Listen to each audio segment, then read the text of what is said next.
All right. Hey, welcome to the show today. We got Kevin Burciaga on the phone. He is a creator of Empowered Eating Systems. He teaches this method to students, professionals, athletes, men to help eat right. Let me retake that. That's fine. Yeah. Choppy, I can cut that out. All right. Hey, welcome to the show. We have Kevin Burciaga on the line. He is the creator of Empowered Eating System. He has suffered with multiple eating disorders since his 20s, and now he teaches this method of empowered eating system to students, young professionals, athletes, and men to help them eat right, anytime, anywhere. He is a physical therapist and a big-time YouTuber. Kevin, welcome to the show. And if you could, just tell us a little bit about yourself, married, kids, what do you like to do for fun, and what gets you up in the morning? Mm-hmm. Like you said, I'm a physical therapist. Right now I live in Modesto, California. So that's almond country, right in the middle. And no wife, no kids, no anchors, so I'm free and mobile. And what gets me up in the morning? Who am I going to meet and what am I going to learn? That's what gets me up in the morning. I love it. And I'm really excited to hear about your story of eating disorders. We work a lot with health, being a chiropractor, and we're always trying to help people get healthy. And this is one area I am not aware of. I'm not versed in at all. So I'm real curious. And I would imagine the whole epidemic of our health system, our obesity and overweight issue, this has a lot to do with it. So if you could share with us your story, how did you get to this point you are now? It started when I was 20. And I got really interested in health and fitness and nutrition. Like a lot of college students, I think I was just confused and I didn't know where I was going. I didn't know my place in the world. Well, whatever. But I got really interested in that and I made modifications to my diet.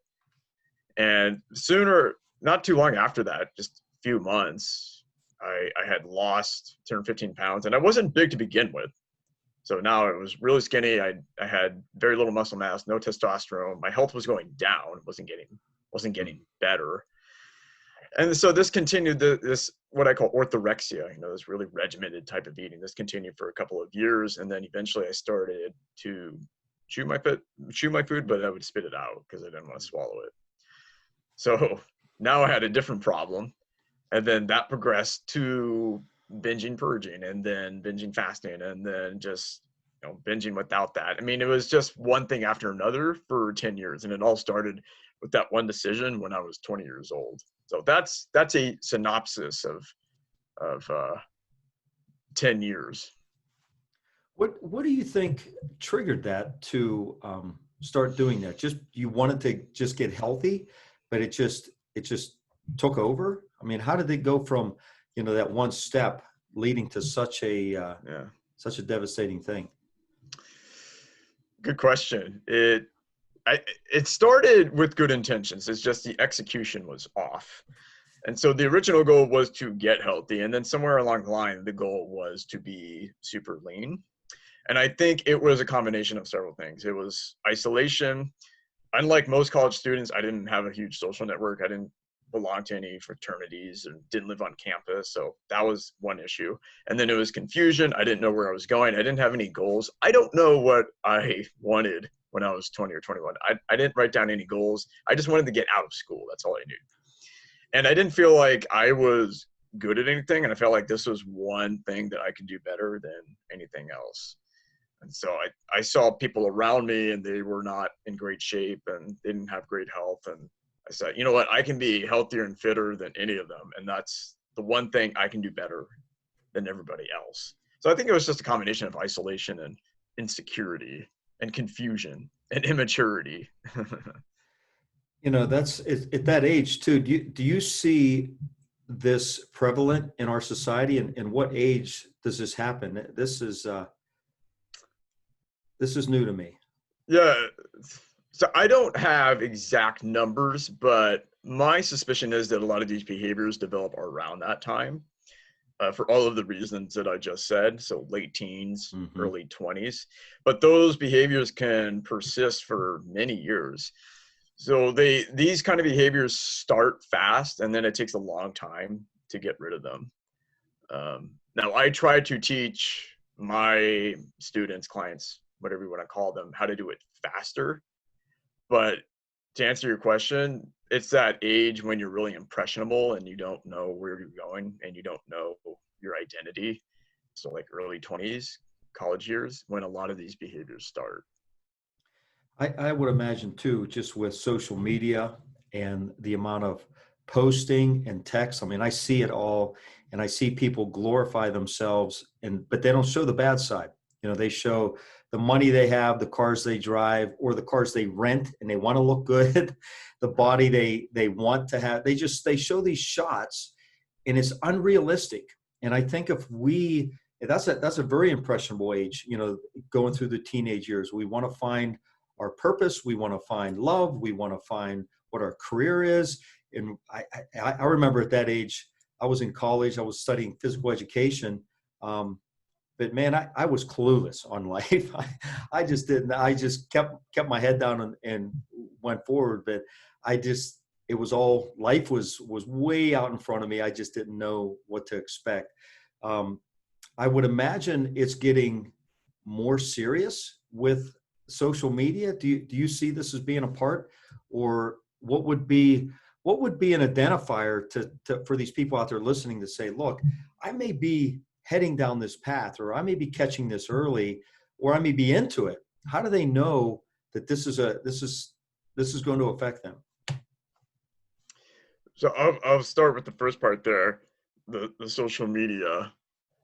So when I started this journey, there were no social media. I think we still had MySpace, if anybody still remembers MySpace, but I wasn't even on MySpace. But we didn't have this flood of videos and images that we have today. That is a recent phenomenon. So my suspicion is that yes, all of these images create this comparison game.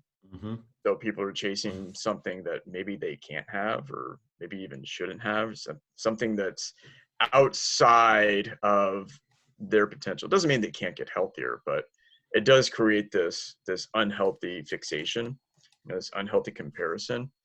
And so your second question was, how do they know they're going in that direction? Just wanted to clarify. How much time are you on social media? You know, that's a good metric. And what are you looking at? And what are your intentions too? Wait, what is it that you really want? I think a lot of times we don't know what we really want. I thought I knew what I wanted, and I didn't.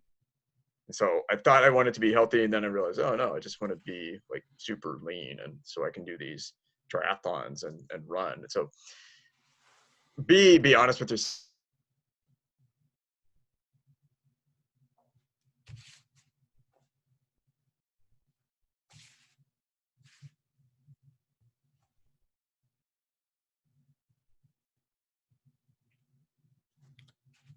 I lost you.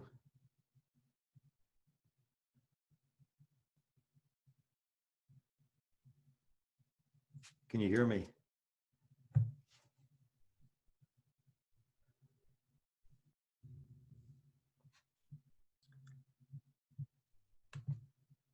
Can you hear me? Yes. Okay. Well, there was a pause. I don't know what happened. I think it might have been on my line. I'll just edit that out. I'll cut that stuff out. I think why don't you just get back into the second part of the question, and that would be, how do you identify it? And then I'll just edit that stuff out. So the second part was, how do you identify it? How much time are you spending on social media? So that's a good indicator. What are you looking at, and why are you looking at it? What do you really desire? I think a lot of times we think we know what we want and we don't. So in my case, I thought I just wanted to be healthy. And I hear that a lot. I just wanted to be healthy. And then it turns into something else.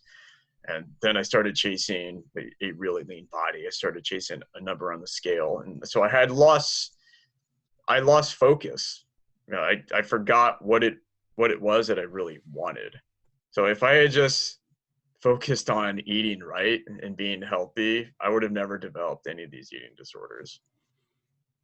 Are there different versions of eating disorders where you were doing it to get healthy, which is good, very good intent, but then it just became extreme. Are there different versions to this?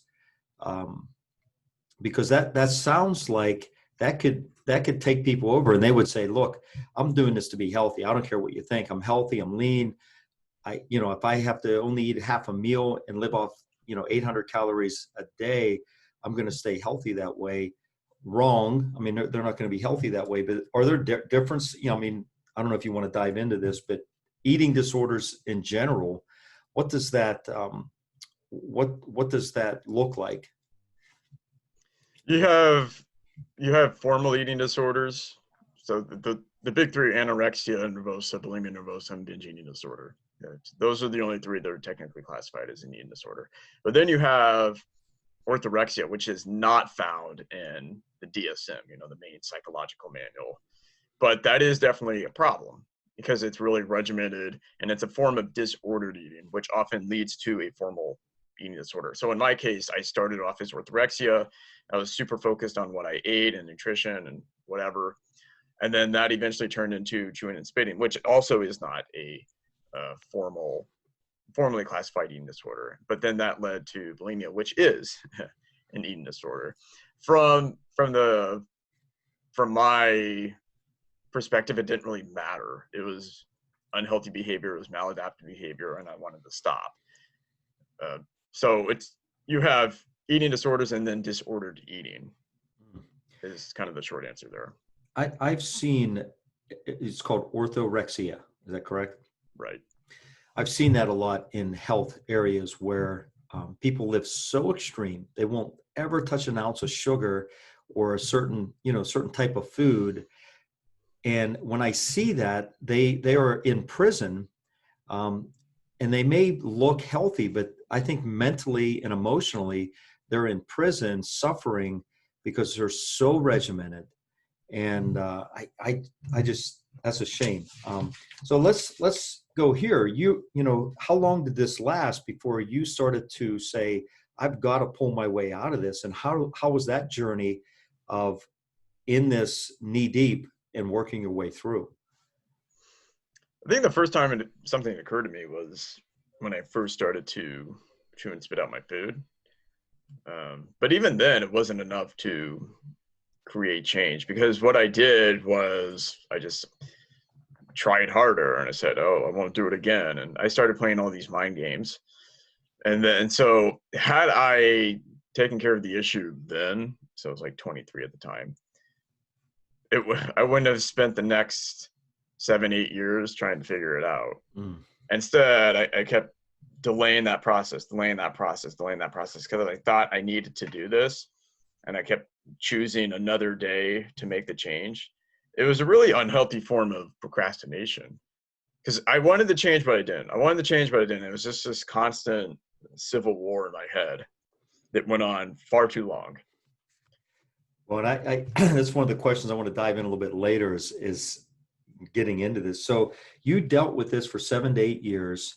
Mm-hmm. What was the triggering point that you pulled yourself out of this? And then that created your own program. You teach this and you coach this. What triggered it? How did you get out of this? There was no epiphany. It's not like I had this, amazing event or something, but I realized that my circumstances were not going to get better. I was not going to have more willpower tomorrow. Like nothing or nobody was going to come into my life and change it for me. Like I had to make that change on my own.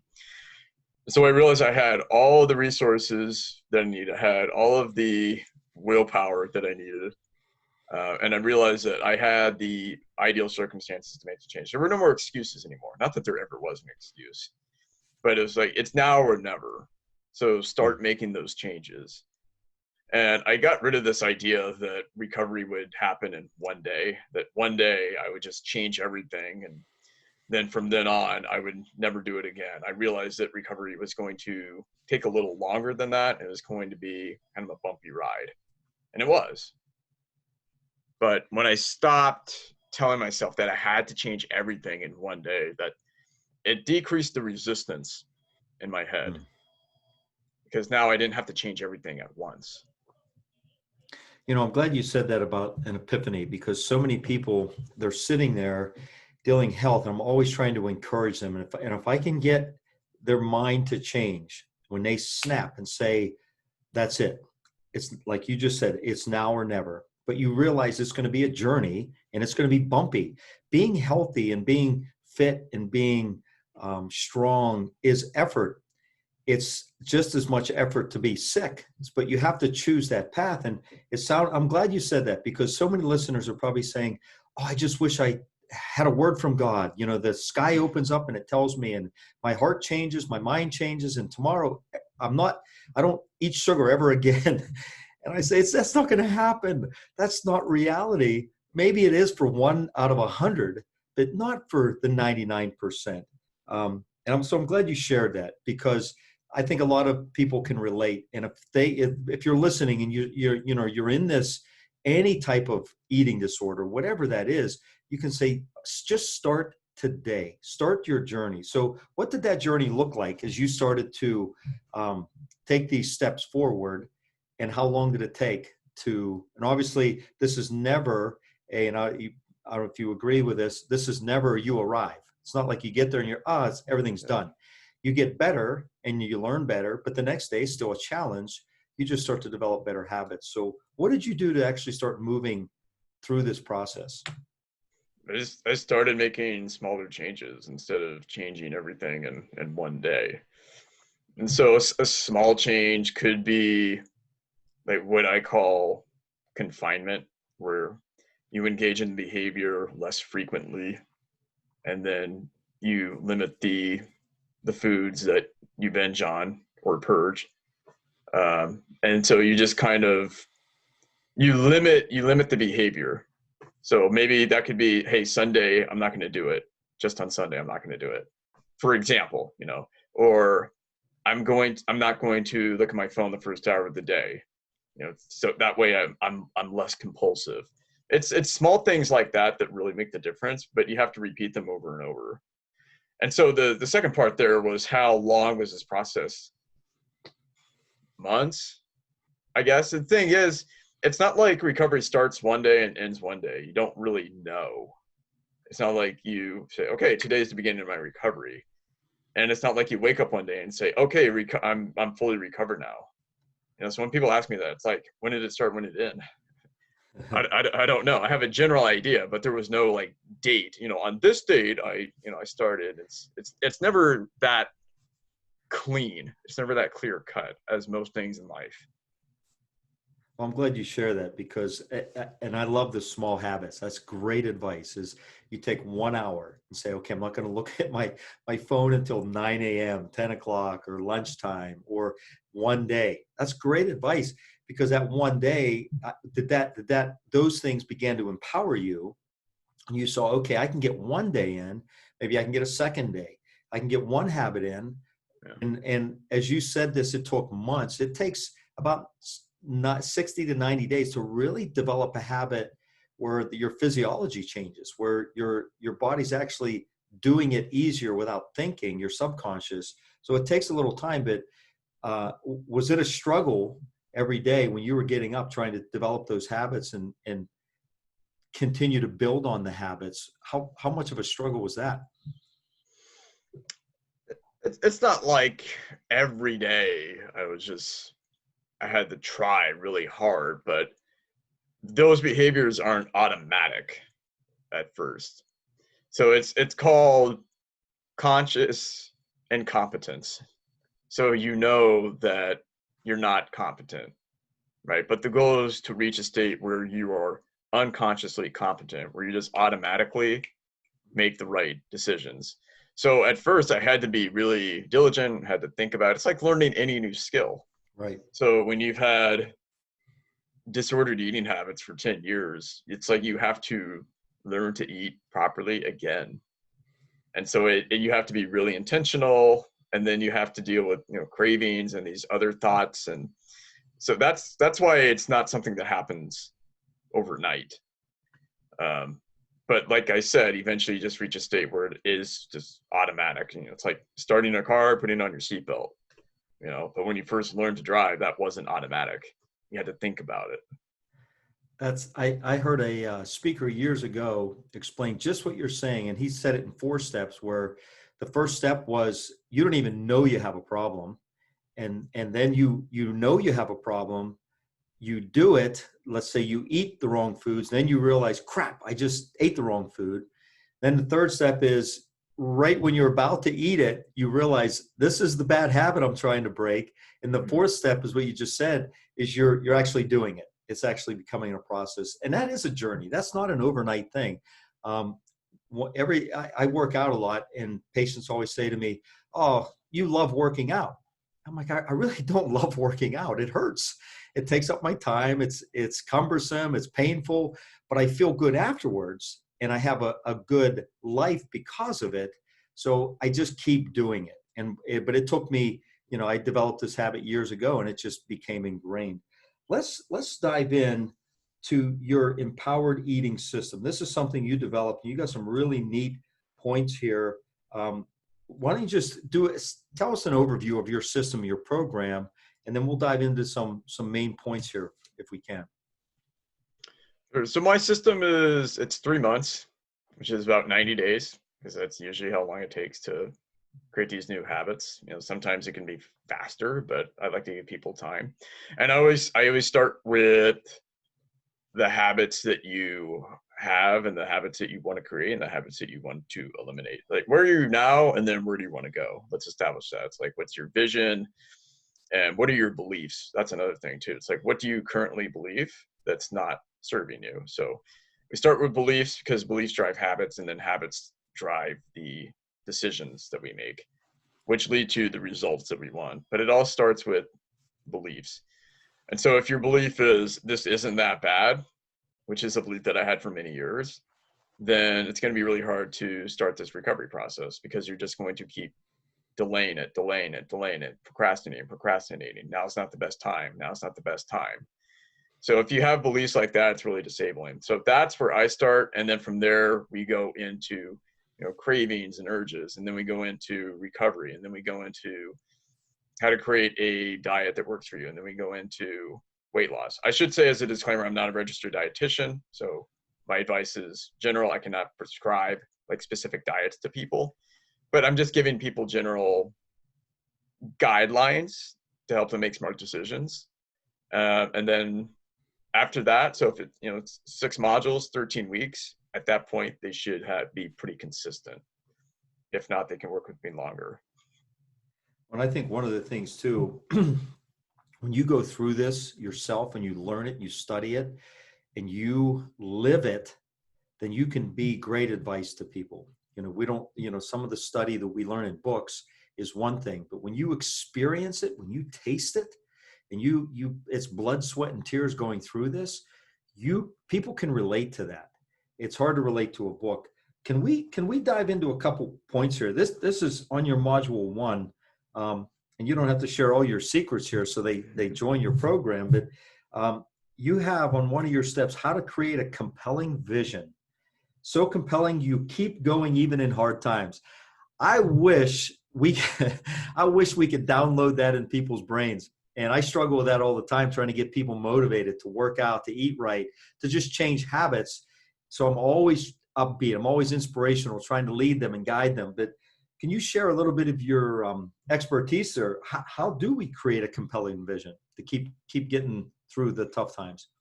You don't need a lot of willpower, and you don't need inspiration. You don't need motivation. I guess that helps. But when your mind wants to say yes, when you really should say no, it's not going to be enough.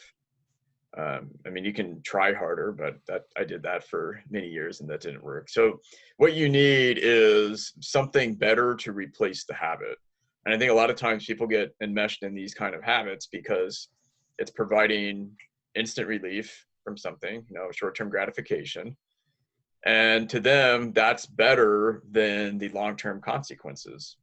Or it's better than what they could have if they didn't complete this habit. It's a calculation error. So what you need is a vision for your health, your body, to replace this habit. There has to be a reason to say no to that instant gratification, because your mind is hardwired for the instant gratification. So what is it that you want in the long term? That's why you need a vision. And if that's like creating a vision board or just writing down your goals each day, you know, whatever. I mean, whatever works for you. I have both. But you need to know what that is. What is it that you really want? Because you can't have everything. So do you think that you put that vision board up, or you write down a goal every day, whether it's weight loss or looking good or being able to walk a mile with the kids or play at the playground? You see that, because I agree with you. I have a vision board, and I write my goals, and I look at things every day, every morning. I'm just trying to program. Do you see that as being a kind of a breaker? You know, it breaks when you're going for the donut, or you're going for the food, or you're going to, you know, eat and chew the food and spit it out, that you realize, you know what, I see the vision. I see the vision board. I can't go this time. I got to do this. Was that, did you learn that as you were going through your process? It took me a while. It took me a while to figure out what my identity really was. You know, what is it that I really want?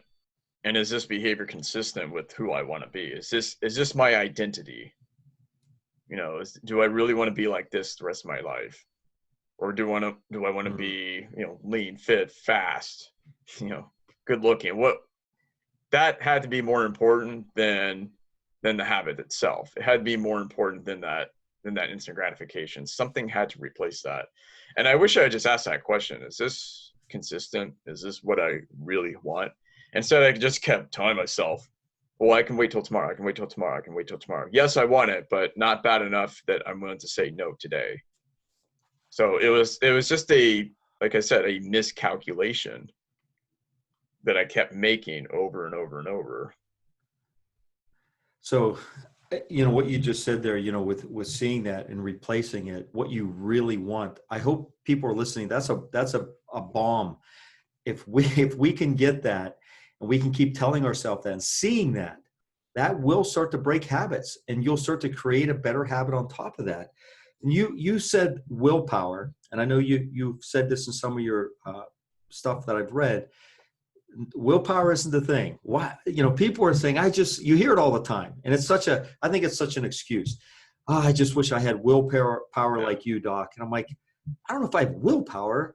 I just choose to do things because I don't want to be over there, and I don't want to be unhealthy. So I choose better choices than I choose worse choices. I'm not perfect. It's an 80-20, 90-10 for me, but I just keep going. I'm like, I don't know if I have willpower, because if I eat some chocolate or I jump into some M&Ms, I purge on a thing. I'll eat the bag. I'll bite your hand off until I get my sugar flush, and then I feel sick. And then I realize why. So talk a little bit about willpower. I'm curious, and then we'll kind of go through the rest of your program. So willpower can help you keep going. It doesn't really help when you need to say no. So instead of having willpower, what you need is like won't power, really. But in order to have won't power, you need a vision. Like what is going to take the space of that habit? You need to have something. And it sounds like a pretty simple question. What is it that you want? But if you think about it and you sit down, it's actually kind of hard, because there's trade-offs. Like you can't have everything. Okay. You can't have M&Ms all day and then have amazing health. It's like, so make the choice. What do you want? You know, do you want, you know, a giant meal at night at the end of the day, or do you want to sleep well? You know, choose. So it's just but that's what life is. It's a constant series of trade-offs, because you can have anything, just not everything. So choose. Great advice. Let me ask you this: you're stopping from binge eating. You teach this, how to stop anytime, anywhere. Yeah. What would be a piece of advice there you can share, that, because people they're, you know, and I think this all is in one package. This all relates.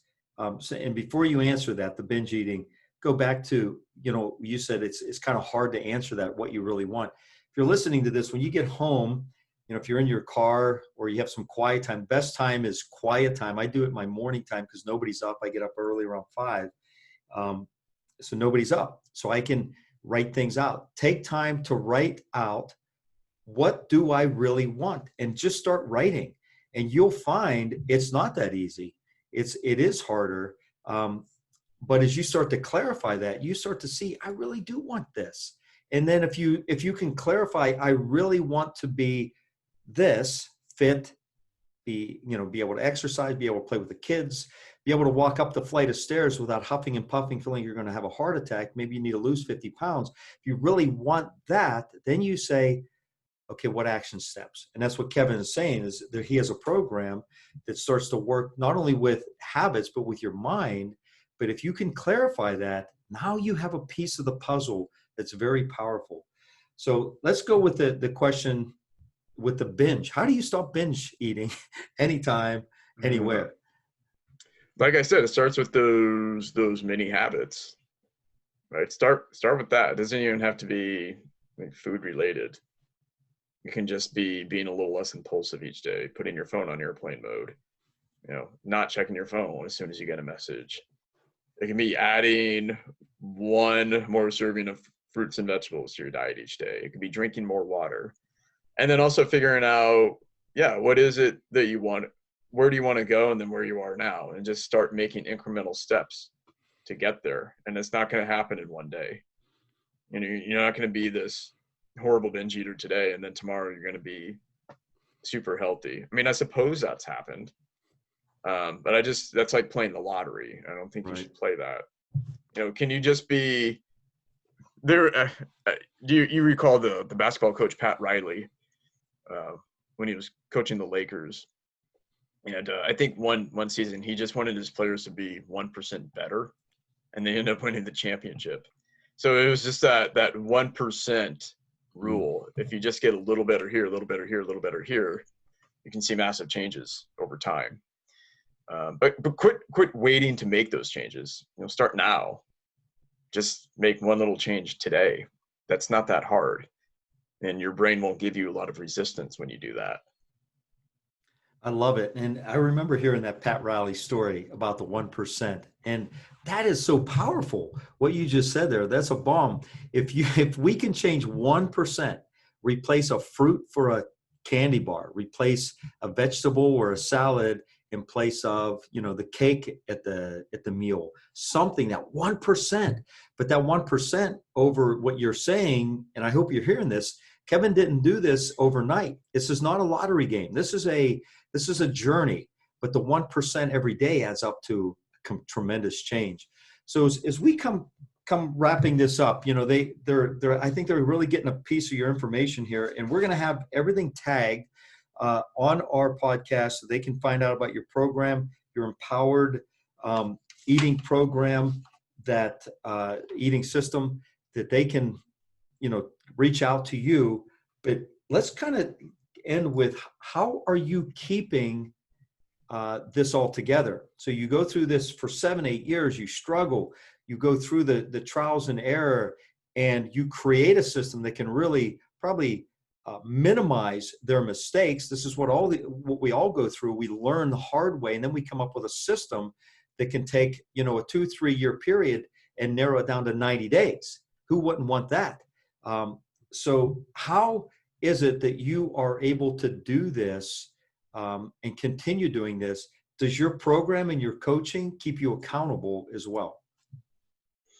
Oh, good question. I feel like I have to live at a higher standard sometimes. So there is kind of that pressure.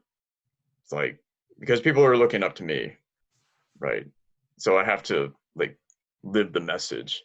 But I don't feel like recovery is this lifelong process that I have to be walking on eggshells all the time. Oh, this could erupt at any time. I don't feel that way. It isn't like, I don't feel like I can lose control at any second.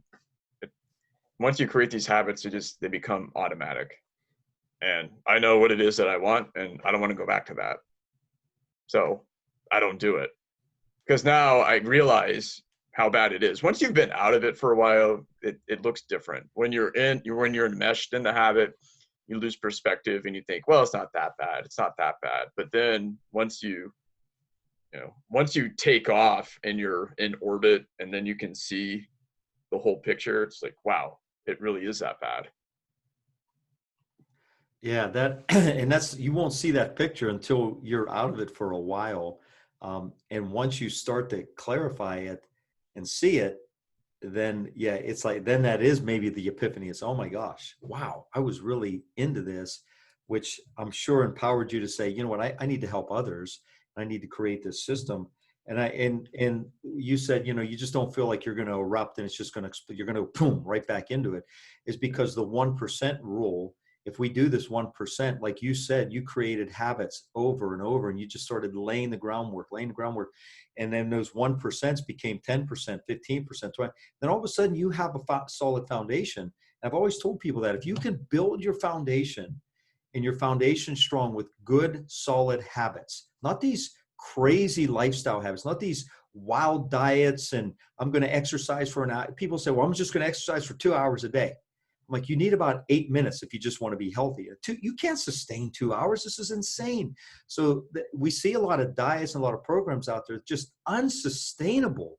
And I'm sure you would agree that just there's radical things out there, and people saying, you know what, you can look amazing in 10 days and 30 days, and unrealistic. But you're given sound advice, and it starts with a mind shift, to change habits. Those habits start to form, and the lifestyle starts to change.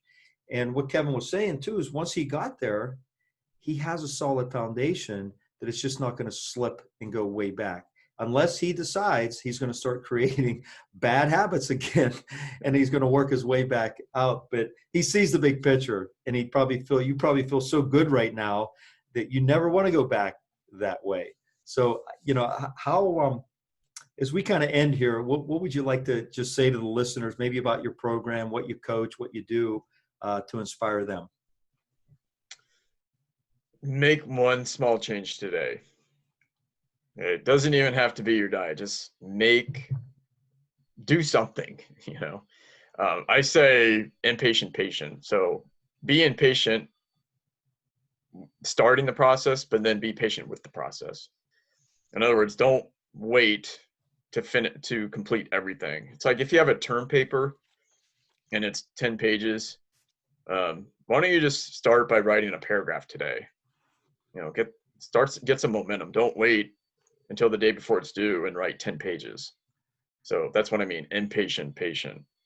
But like I said, my program is 13 weeks and 6 modules. And my goal for them by the end is that they're eating right consistently. Awesome. I love it. And send with a couple quick questions here. What was one thing that you never expected along this journey? I never expected that I would be teaching others how to solve it. Because there was a time when I didn't want to do this. I thought, oh, you know, I could like help people with this problem. But then I would have to tell my story, and I just wanted to get on with it for a while. And so I actually pursued different avenues before I decided, no, I'm gonna teach others how to correct this problem. And the other thing too, I didn't expect it to last that long. I didn't expect it to last 10 years. That wasn't my plan for the 20s. But that's what happened. And maybe if I had recovered it when I was 23 or 24, I wouldn't be coaching this today.